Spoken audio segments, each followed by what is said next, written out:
This is your last chance.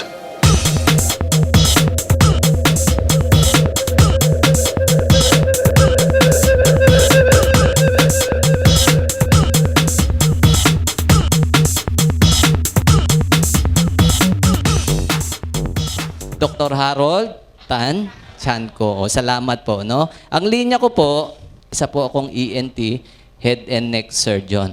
Kung napansin mo, ang sinulat ko isa lang E. Hindi po ako yung typical na EENT. Ibig sabihin, wala po akong training sa eyes.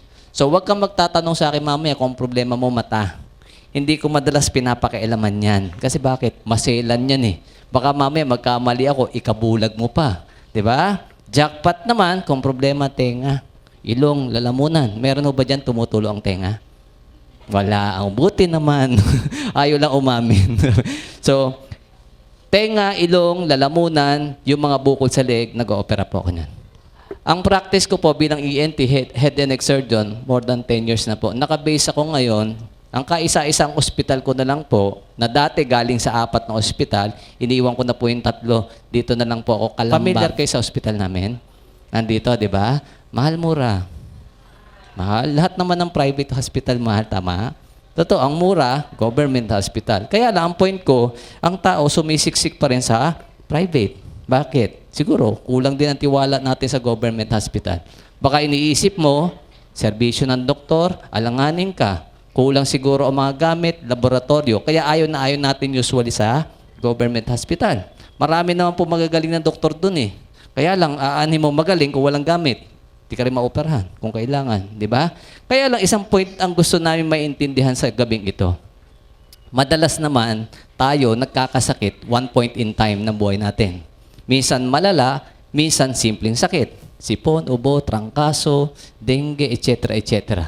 Ang point ko, napapagastos talaga tayo. Mas madalas ka magkasakit, mas madalas ang gastos. Parang ganun lang naman eh. Huwag tayo kasing umasa na may doktor. Huwag kang umasa may antibiotic. Huwag kang umasa may ospital. Kasi hindi po yan solusyon sa hindi mo pagkakasakit. Di ba? Temporary, oo, pagagalingin ka. Pero ang tanong, hindi na ba uulit ang sakit mo? Uulit pa rin yan eh. Ang maganda po kasi, lagi naisip natin, i-prevent ang sakit. Di ba? Naririnig mo na yun dati, prevention is better than cure. Agree kayo doon? Agree tayo, no? Kaya ang una natin pag-uusapan sa programa ng First Vita Plus, hindi yung kitaan.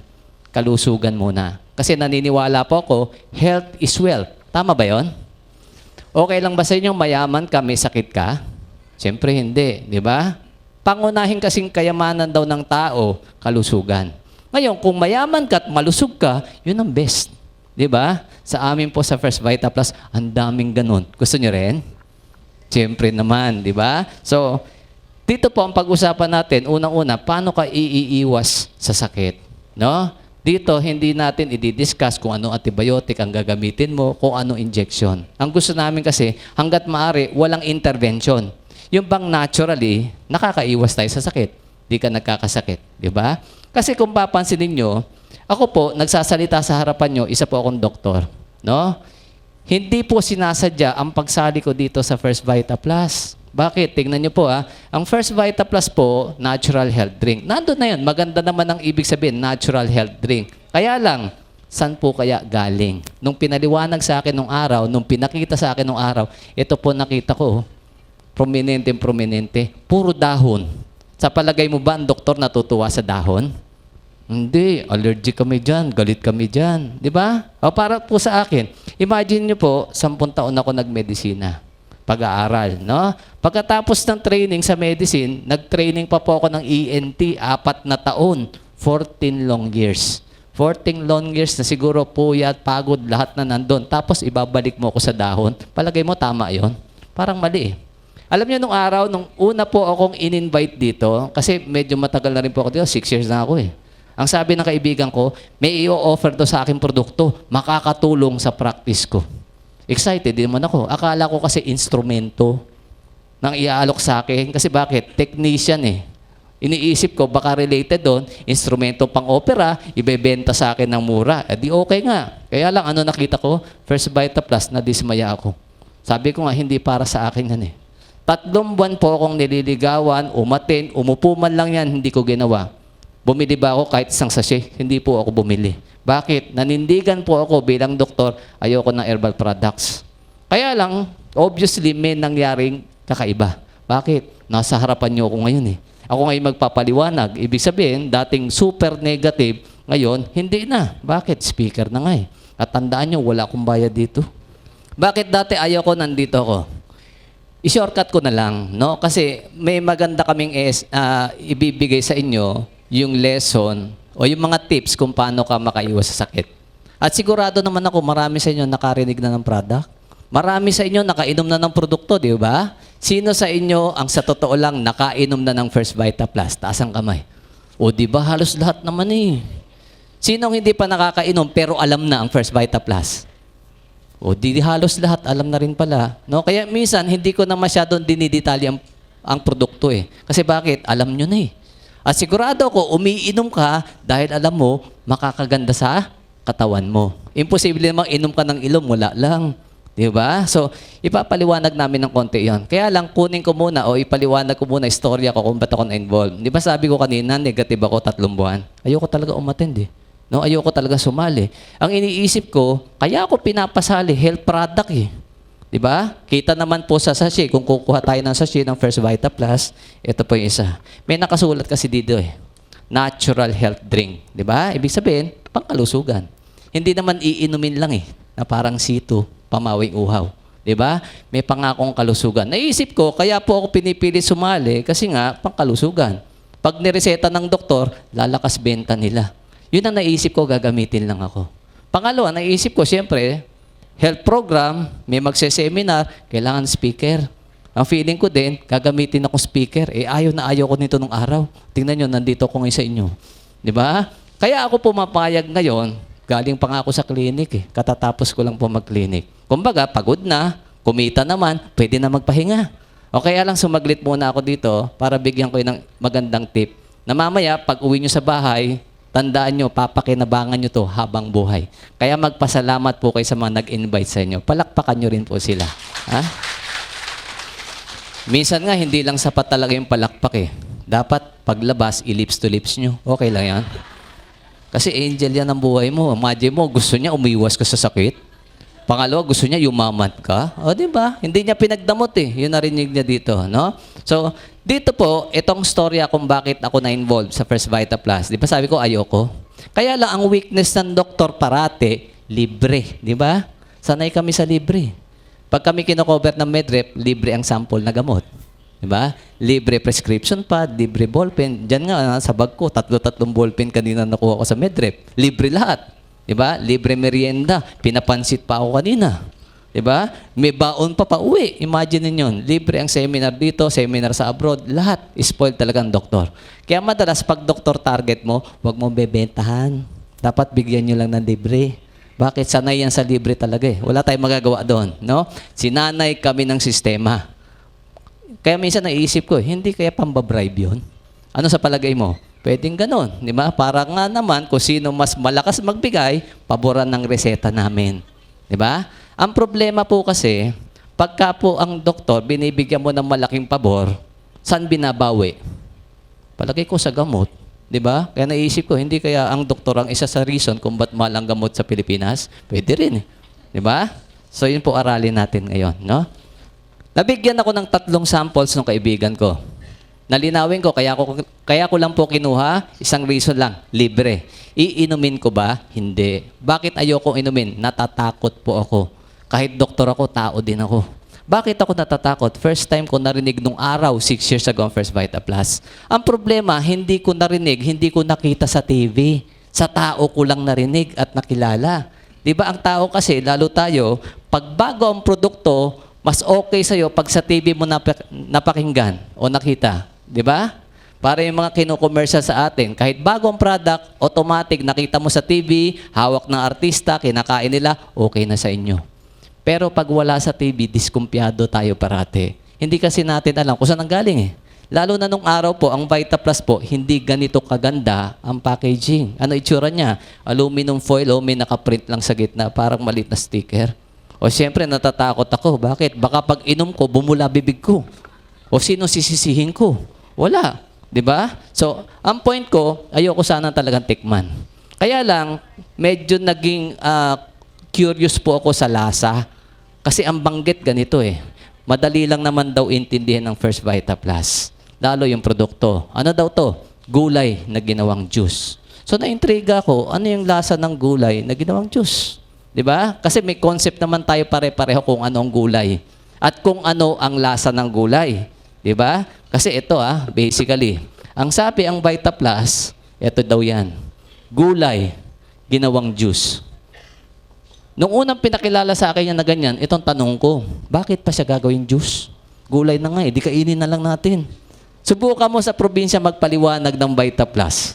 Pag tinanong, saan ba galing yan? Galing sa 5 gulay. Banggitin mo yung 5 gulay, anong sasabihin? Bakit pa ako bibili niyan? Ang dami namin yan, kakainin ko na lang. Ang point ko, naiisip nila, pag bumili sila ng ganito, dagdag gastos lang. Totoo naman Bakit? Tingnan nyo, paano mo kinakain ng gulay? Di ba ulam? Totoo yun. Ibig sabihin, kainin mo, may kanin. Lagi may partner. Pag sinabi yung ulam, may kanin. Meron ba kayo narinig na tao, nagmimerienda, talong? Inangasab talong o kaya kalabasang inangat-ngat merienda. Di ba? Walang ganon. Ang point ko, ulam. Paano yon? Example, tanghalian. Bumili ka ng isang ulam, isang platitong gulay. O vegetarian ka gusto mo gulay. O dahil sabi ko nga ulam, may partner yan, isang platong kanin. Hindi naman pwedeng walang panulak. Baka masamid tayo Di ba? Dati, sanay ka ang panulak mo, kundi tubig, juice. O kaya, soft drinks. Kaya lang, nataniman ka na mahusay pala ang juice na First Vita Plus dahil galing sa gulay, bumili ka ng Vita Plus ngayon.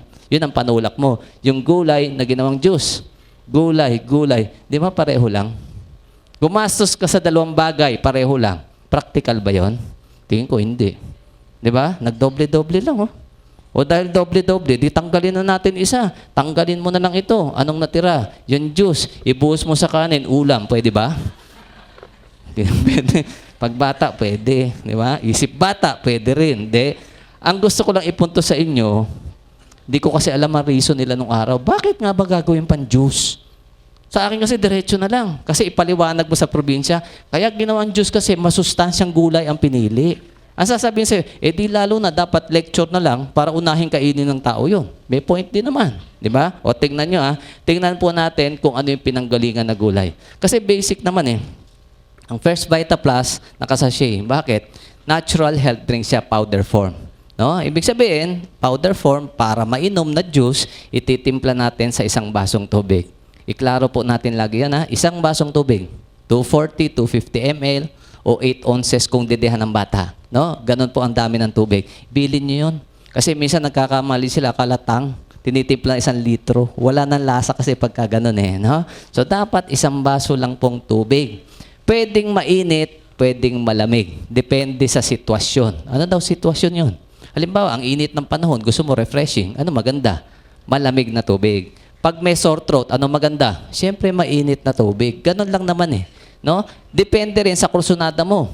Pero base po sa mga pasyente ko na nabigyan ko, usually pag may sakit, ang sabi sa akin, mabilis daw umepekto pag lukewarm ang tubig. No? O tingnan nyo, ang daming umuo. Bakit? Totoo po yun Naniniwala din ako doon na kahit papaano po kasi, yung init ng tubig, energy yun No? Ibig sabihin, mas mabilis siguro lalong ma-activate kung ano yung maganda sa Vita Plus. Mas mabilis ma-absorb ng katawan ng tao. Parang ganon, no? So, ito lang ang Vita Plus no? Powdered juice drink, pero hindi lang basta pamawi ng uhaw. Di ba? Pinakita ko rin kanina, natural health drink. Pansinin mo yung gitnang salita. Health, ibig sabihin kalusugan. Di ba? So, ito binili po ng tao, hindi basta pamawing uhaw Nung araw, wala halos gustong bumili. Kaya lang ngayon, milyon-milyon na po ang umiinom ng First Vita Plus. Grabe.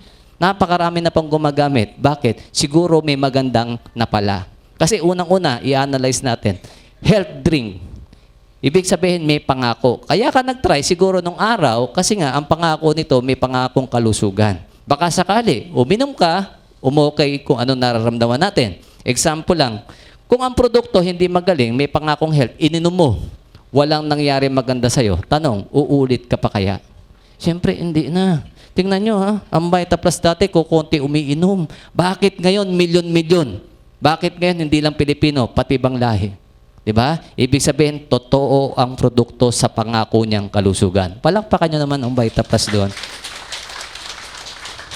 Natutuwa ako kasi 6 years pa lang ang company. 6 years ang company, alam nyo, milyon na pong taong natulungan pagdating sa kalusugan. Yung iba, simpleng sinusitis lang, allergic rhinitis. Kaya lang, yung kabilang extreme, mga may cancer, may bukol, mga sakit na hindi gumagaling sa doktor, natulungan ng produkto. Nakakatuwa eh. Kaya lang, on the side, hindi lang pala kalusugan ang nabago sa Pilipino. Nakakatuwa eh. Napapagmalaki po ang kumpanya, pinagmamalaki kulubusan. Bakit? Sa loob ng 6 na taon niya na pinush ang First Vitaplus sa Pilipinas, alam niyo po, ang multi-millionaires at millionaires na na-produce ng First Vitaplus as of May 2012, nasa 10,000 na po. Imagine niyo yun. Na-imagine nyo ba? Ikumpara mo sa isang kumpanya na matagal na. Di ba? Yung mga kumpanya nagwa 100 years na ngayon, kino-commercial pa nga eh. Tanong, sila kaya, ilan na ang naging milyonaryong empleyado nila? May naririnig kayo? Siguro ilan-ilan. Nabibilang sa daliri. Imagine mo, First Vitaplus, 10,000 na mahigit ang milyonaryo at multi-milyonaryo. Tatagal pa po ang company ng ilang taon. More than 10 years. Probably 20 years or more. Kung sasali ka, pagdating ng araw, isa ka na rin sa milyonaryo. Okay ba yun? Kaya maraming yumaman kasi ang battle cry natin dito, iwas sakit. No, ibig sabihin, hindi ito kasi yung kumpanya na ang gusto, puro kitaan ang pag-usapan. Kami po, totoo, no? Ang gusto namin, makatulong muna sa kalusugan. Kung may kita, kasunod na po yon, no? Kaya lang maganda, lagi namang nagsusunod. May natulungan ka, hindi po naiiwanan yung kitaan doon, no? Pag-usapan natin, no, yung kaso ko. Kaya po ako napasali dito, natikman ko lang product. 3 produkto lang po ang binigay sa akin. Naulitin ko, kaya ko lang tinik, kaya ko ininom dahil libre. Pangalawa, kaya ko inubos kasi masarap. Yun lang po naman eh. Wala ko na-expect ko anong mangyayari maganda sa akin.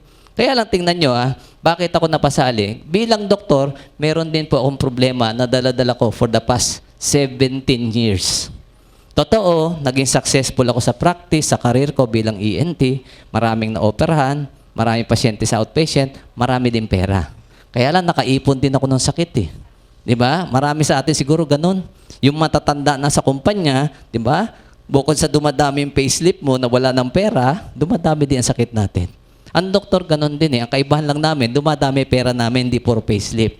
Di ba? Ang problema, nagkakasakit din. Isa sa problema ko na dala-dala ko ng 17 years, constipated po ako. Imagine nyo, 17 years akong constipated. No, bilang doktor, palagay nyo ba nagpapacheck up ako? Hindi, doktor na ako, ba't ako magpa-check up? Di ba? I-analyze ko na ang problema ko, i-diagnose ko sarili ko, aralin ko ang solusyon. Pwede naman eh. Alam ko naman ang libro eh. Alam kong aralin. Di ba? So, yung unang taong ko po, siguro mga 1 to 3 years, may ginagamit po akong isang gamot. No? Lagyan na lang natin siya letter D.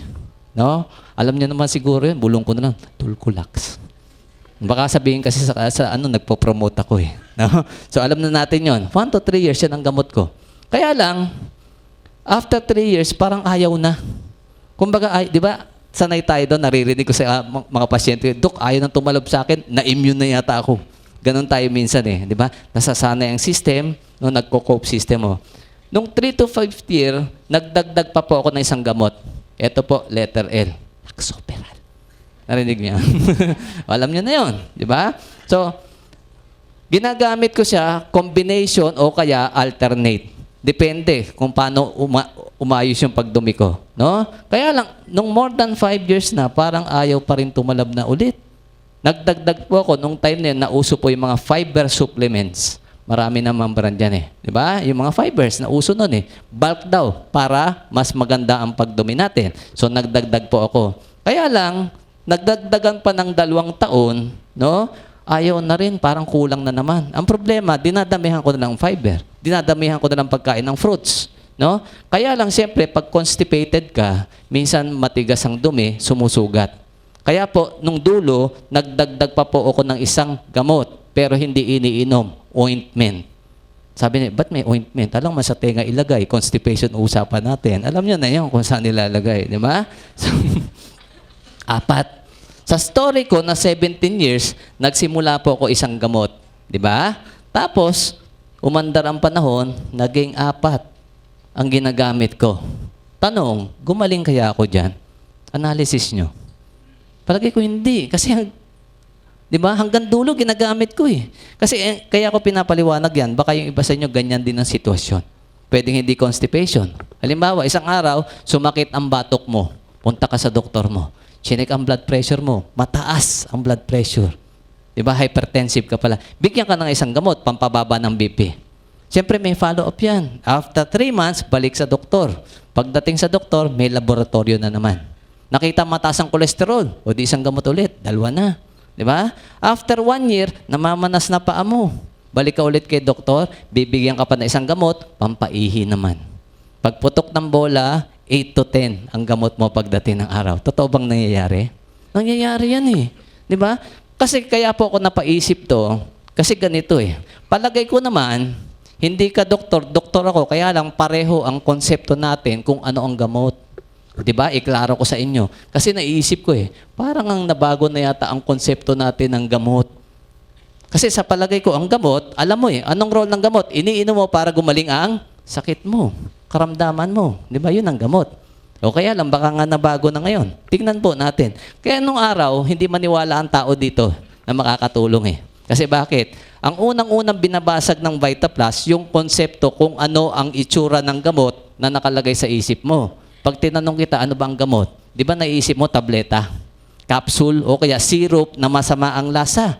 Nandito ba yon? Eh hindi eh. Ang sarap pa ng VitaPlus, powder pa. Di ba? Hindi tableta. Kaya hindi mo iisipin, makakagaling to eh. Pangalawa, kung bibigyan po kayo ng flyers, kahit tingnan po natin yan nasa gilid na yan. Tingnan nyo ha. Ito kasi ang second reason kaya ayoko sumali. Bakit? May nakasulat oh. Mga sakit daw. No? Diabetes, anemia, sakit sa puso, leukemia, cancer, sirap sa pagdumi, UTI, sakit sa bato, dysmenorrhea, hika-ubo, sipon, lagnat, UTI. Ang dami nakasulat ha. Diba? 20 mahigit yan. 20 mahigit na sakit. Ilan daw gamot ang iinumin? Isa. Isa na kung gamot pa. Diyos nga eh. Maniniwala kayo? Siyempre hindi. Kung hindi maniwala ordinaryong tao, lalo ang doktor. Kasi sa atin, di ba, kahit hindi ka doktor, alam mo to eh. Isang sakit, isang gamot. Kuha tayo ng sakit. Halimbawa, ang problema natin, hika. Ano po ang gamot sa hika? Ventolin. Kadalasan. Favorite yun eh. Salbutamol. Bumili ka ng Ventolin, inatake ka ng hika mo. 1 week, ininom mo yung gamot, okay ka na. Ang nabili mo pang 2 weeks kasi reseta ni Doc. Sobra ngayon ng 1 week ang gamot mo. Tinago mo na lang. After 1 week, sumakit almoranas mo. Salbutamol ba ulit? O siyempre, iba na ulit. Siguro na-guess yung gusto kong may share sa inyo, di ba? Pag dami ng sakit ng tao, dami ng gamot. Kasi isang sakit, isang karamdaman, isang gamot. Tapos sasabihin mo, ito lang. Di ba? Eh, sino maniniwala doon? At tingnan mo kung gaano kalupit, ha? May nakasulat dyan, cancer. Humanap ka dyan ng bedridden na may cancer stage 4. Yung halos patitigok na. Tapos sasabihin mo, cancer ba yan? VitaPlus lang yan. Ano kayong gawin sa'yo? Sasampigahin ka ng kamag-anak noon. Di ba? Akala binibiro mo eh. Papainumin mo ng juice, cancer yun. Di ba? Kaya hindi matanggap ng tao eh. Example pa, humanap po kayo na may psoriasis. Alam niyo yung sakit sa balat na psoriasis? Madalas, ang may psoriasis, suki ng derma yan. Suki ng doktor yan. Minsan, hindi lang 1 taon, 2 taon, 10 taon. Vice Mayor nga natin, 25 years eh. Di ba? Kung kilala nyo, si Atty. Porsing. Manya, 25 years sa doktor, oh. Tapos sasabihin mo, psoriasis ba yan? VitaPlus lang yan. O baka tadyakan ka ni attorney noon. Di ba? 25 years, espesyalista, ang gagamot. Nagpunta pa ng abroad. Tapos ikaw, hindi doktor, magyayabang kang VitaPlus. Di ba? Ang hirap tanggapin. O kaya nung araw, walang bumibili. Kasi ang purpose ng First VitaPlus nung araw, malinaw, pang